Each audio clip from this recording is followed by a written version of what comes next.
Agora, duvido que alguém vai falar que nós devemos, para combater a fome, a miséria e a violência, devemos ter adotar uma rígida política de controle da natalidade. Por quê? Vão criar aí uma certa aresta com a igreja. O pessoal tem que falar, não interessa com quem vai criar aresta. Chama também alguém da igreja aqui e conversa com ele.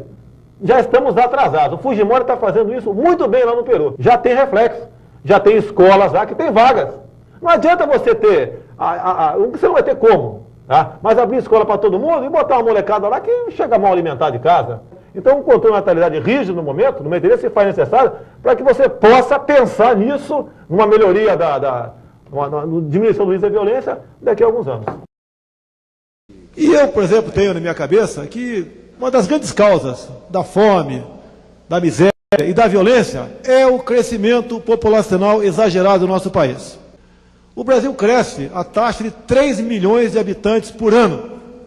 Crianças entre 0 e 3 anos, né, são 3 milhões que não tem creche. Quem não pode ter filho, que não tenha. Que a garotada que vai à escola pública, a sua maioria, vai muito mais atrás da merenda escolar do que do conhecimento.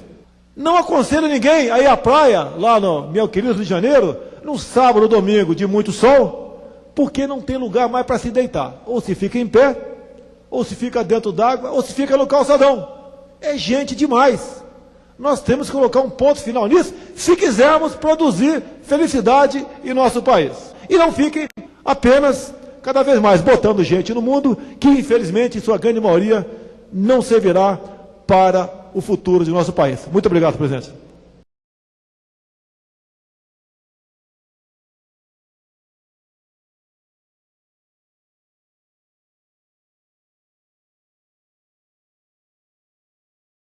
Eugenia é um termo criado em 1883, por Francis Galton, nascido em 1822 e falecido em 1911, significando boa origem.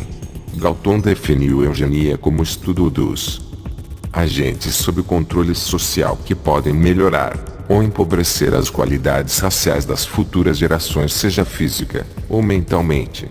Ela foi utilizada em vários momentos da história como uma suposta solução dentro da sociedade.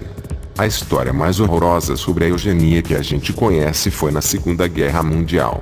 E quem levou a cabo tudo isso foi Hitler, aonde ele investiu pesado na ciência, levando a cabo um projeto que tinha o propósito de purificar, entre aspas, a sociedade germânica dos seres indesejáveis. Entre esses seres indesejáveis, entre aspas, estavam aqueles que viviam confinados em hospícios e asilos. Além disso, crianças que apresentassem algum problema grave de saúde e deficientes físicos integravam também essa lista de seres indesejáveis. E assim eles queriam criar uma raça pura, segundo eles, uma raça sem doenças, uma raça que fosse a evolução da nossa espécie. Este foi um dos motivos que Hitler causou todo aquele horror, matando tantas pessoas, como se fosse uma seleção.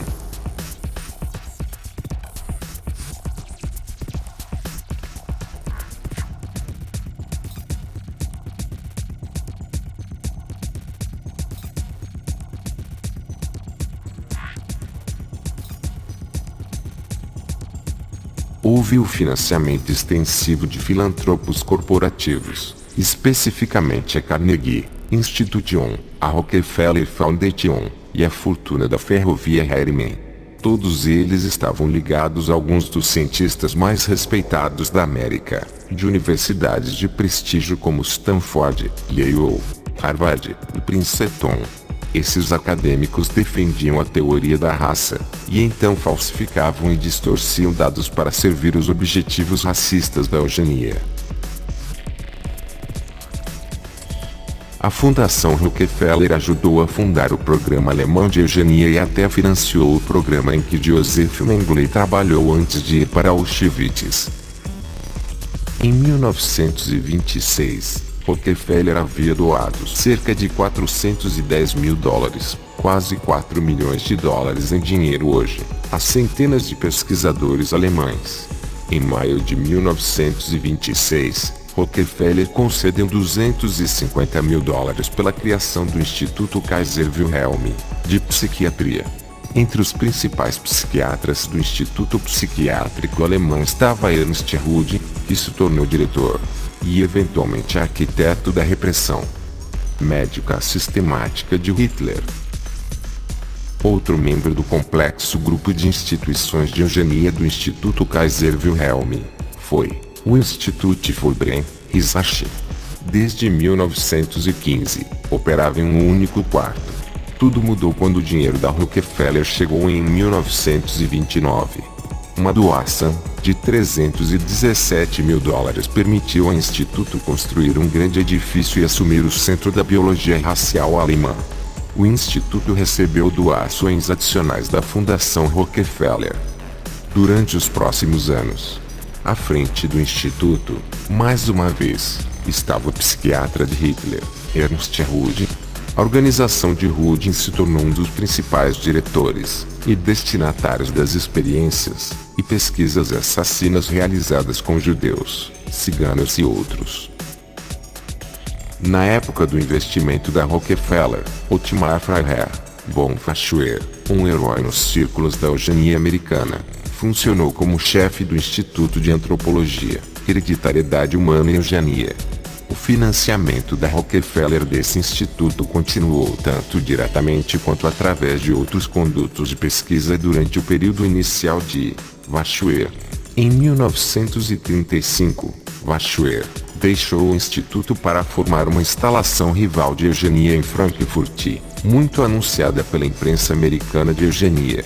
A pesquisa sobre crianças gêmeas no Terceiro Reich se explodiu, apoiada por decretos do governo. Verschuer escreveu no Der Arzt, um diário médico de eugenia que ele editou, que a guerra da Alemanha traria uma solução total para o problema judaico. Após a guerra, a eugenia foi declarada um crime contra a humanidade, um ato de genocídio. Os alemães foram julgados, e citaram os estatutos da Califórnia em sua defesa, sem sucesso. Eles foram considerados culpados. A redução populacional é uma das agendas a serem cumpridas pela elite oculta. Quando ter seu êxito, a nova ordem mundial estará em seu ápice. As Nações Unidas sempre foram favoráveis ao controle de natalidade nos países em desenvolvimento. Em nome disso, ela apoia uma infinidade de movimentos antirreprodutivos e anti-humanos, motivando milhões de pessoas a aderir a militâncias das mais escabrosas para atender aos anseios ideológicos de meia-dúzia de pseudo-intelectuais. Essas militâncias, que a princípio parecem tão irracionais, são o resultado da ideologia baseada na ideia de que o número excessivo de seres humanos na Terra seja a causa máxima de problemas como a pobreza, a má distribuição de renda, e até a corrupção.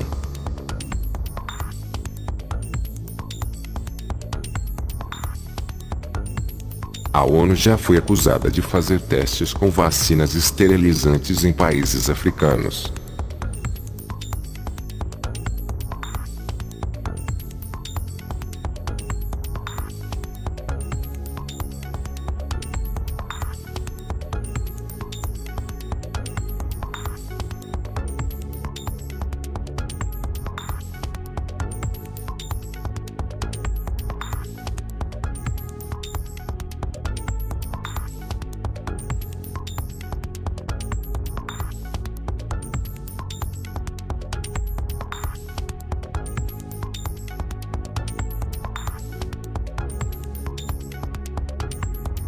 E também em países na América Latina, apesar de este último caso não passar de suspeita de alguns médicos. A ideia de que a diminuição no crescimento da população terrestre seria a solução para os problemas do mundo começou já no século XIX, mas passou a ganhar militância na voz de ativistas feministas como Margaret Sanger. Até hoje, Sanger é a principal referência de movimentos pró-aborto por todo o mundo. Estes assuntos que, em geral, corriam nas universidades e nos centros acadêmicos, só mais tarde elevados à prática por meio de ações institucionais e de governos, aos quais estes teóricos foram influenciando lenta e pacientemente por meio de movimentos sociais.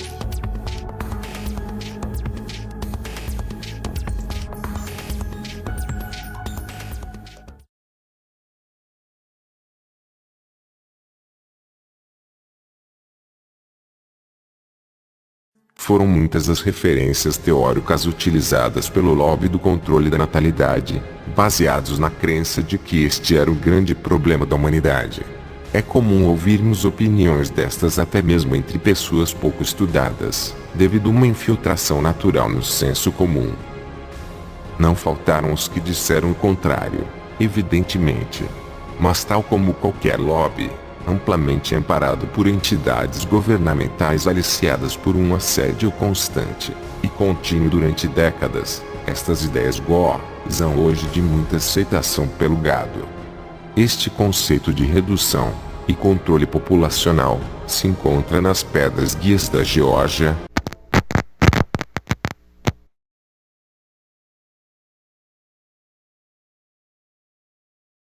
um monumento em granito localizado no condado de Elbert, Geórgia, Estados Unidos, e nele estão gravados 10 frases, ou metas, ou talvez mandamentos, para debochar do Criador, em 8 idiomas.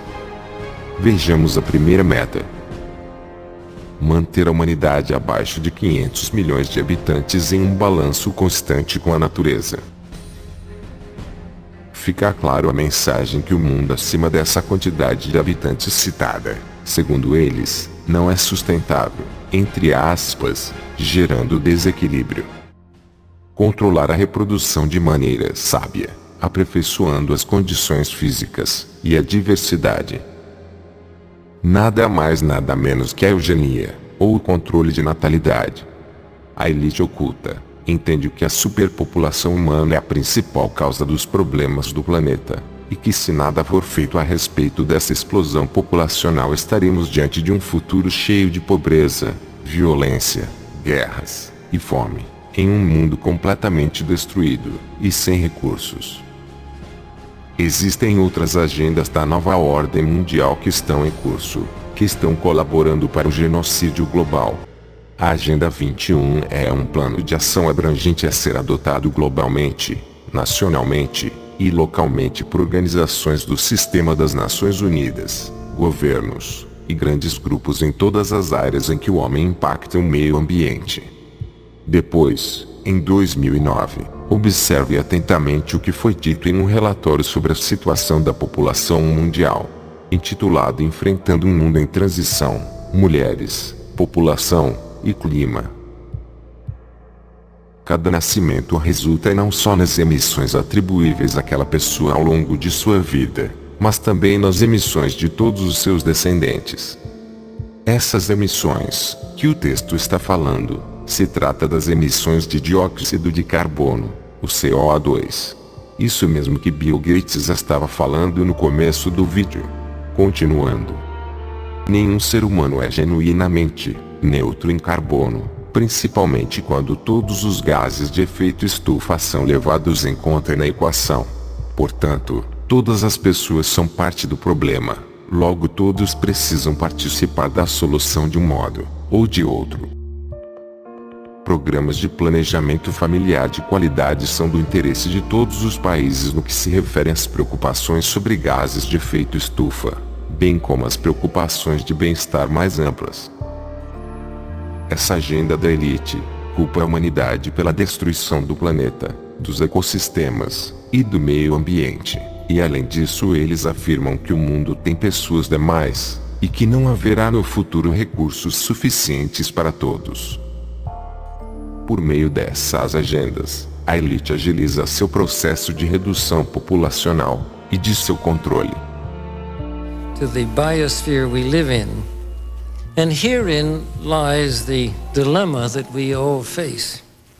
Let me illustrate. Improved public health has caused the world's infant mortality rate to decline by 60% over the last 40 years. In the same period, the world's average life expectancy has increased from 46 years in 1950s to 63 years today. This is a development which, as individuals, we can only applaud. However, the result of these positive measures is a world population that has risen during the same short period of time geometrically to almost 6 billion people and could easily exceed 8 billion by the year 2020. The negative impact of population growth on all of our planetary ecosystems is becoming appallingly evident. In particular, the rapid growing exploitation of the world's supply of energy and water is a matter of deep concern, and the toxic byproducts of widespread industrialization have increased atmospheric pollution to dangerous levels. Unless nations will agree to work together to tackle these cross-border challenges posed by population growth, overconsumption of resources, and environmental degradation, the prospects for a decent life on our planet will be threatened. Entendo que somente com a política de controle da natalidade podemos botar um freio nisso tudo. Não precisamos esperar que cheguemos à situação que a China se encontra hoje em dia, que mesmo com a pílula do aborto, cresce a uma taxa de 20 milhões de habitantes por ano. Hoje em dia, deputado Manato, uma criança, na verdade, ela não vai na escola para aprender, vai para comer. Tanto é que a educação está aí, ó. Em 2009, no Brasil foram vendidos 3,2 milhões de novos carros. A previsão para o corrente ano são de 3 milhões e meio de carros. Onde nós vamos parar? Agressão ao meio ambiente, congestionamento, etc. A quantidade de lixo doméstico produzido por dia aqui no Brasil são 150 mil toneladas por dia. Um outro fruto da irresponsabilidade. Crianças, meninas, entre 10 e 19 anos, são responsáveis por 1.700 partos por dia. Meus companheiros, o Lula anunciou ontem 1 milhão de casas populares. Eu gostaria que, junto com essa proposta, fosse anunciado também 1 milhão de laqueaduras e vasectomias. Temos problema nos grandes centros de água potável. Não aconselho ninguém a ir à praia, lá no meu querido Rio de Janeiro, no sábado ou domingo de muito sol, porque não tem lugar mais para se deitar. Ou se fica em pé, ou se fica dentro d'água, ou se fica no calçadão. É gente demais. Nós temos que colocar um ponto final nisso, se quisermos produzir felicidade em nosso país. Levando para o âmbito externo, que é uma ameaça para nós, presidente, vemos a China com 1 bilhão e 300 milhões de habitantes. A Índia com 1 bilhão e 100 milhões de habitantes.